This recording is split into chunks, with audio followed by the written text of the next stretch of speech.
नमस्कार दोस्तों, हमारे चैनल अध्ययन सूत्र पे आप सभी का स्वागत है। जैसा कि आप सभी जानते हैं दोस्तों, हमारा यूपीपीसीएस आरओ का जो एग्ज़ाम है वो 27 जुलाई को है और उसके बाद फिर हमारा यूपीपीसीएस का जो प्रीलिम्स है वो भी है। तो ये जो वीडियो हमारा है शॉर्ट वाला, ये उसके लिए भी इम्पोर्टेंट है। और आज हम टॉपिक स्टार्ट करते हैं प्राचीन भारत का इतिहास से, ठीक है, जिसमें पहला टॉपिक हमारा पाषाण काल से है। तो जो जो इम्पोर्टेंट पॉइंट्स हैं उनको हम यहाँ से कवर करते हैं। तो चलिए दोस्तों स्टार्ट करते हैं।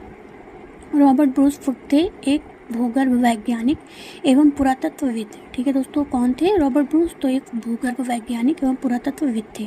इनको जो है प्राग इतिहास का पिता भी कहा जाता है। ठीक है दोस्तों, फिर है हमारा सेकंड, कोपेनहेगन संग्रहालय की सामग्री से पाषाण, कांस्य और लौह युग का त्रियुगीय विभाजन किया था। किसने? थॉमसन ने। ठीक है दोस्तों, फिर पशुपालन के साक्ष्य सर्वप्रथम कहाँ मिलते हैं?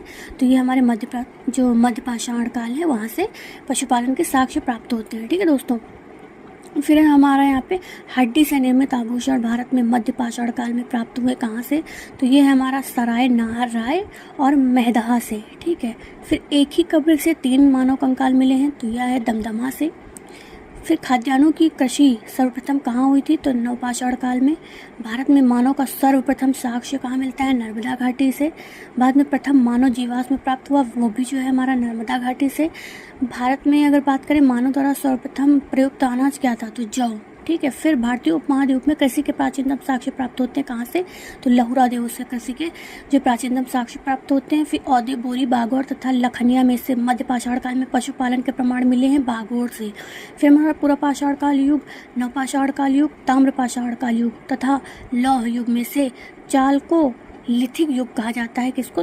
ताम्रपाषाण को। ठीक है दोस्तों, फिर है हमारा यहाँ पे नेक्स्ट, नवदा टोली अवस्थित है कहाँ पे? मध्य प्रदेश में।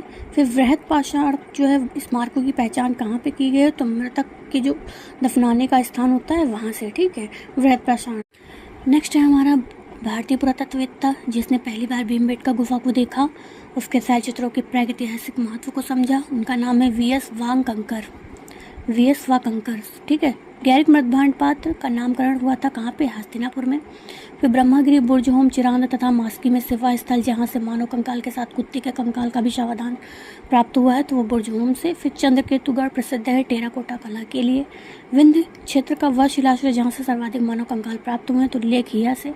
फिर है हमारा यहाँ पे भारतीय पुरातत्व का जनक किसे कहा जाता है? तो अलेक्जेंडर कनिंघम को। फिर भारतीय पुरातत्व सर्वेक्षण के प्रथम महानिदेशक जॉन मार्शल को। ठीक है, ये भी इम्पोर्टेंट है। और राष्ट्रीय मानव संग्रहालय स्थित है कहाँ पे? तो भोपाल में। तो चलिए दोस्तों, हम लोग अपनी तैयारी को और जो है बेहतर करते रहेंगे, डेली रिवीजन करते हैं। All the best, best of luck, thank you.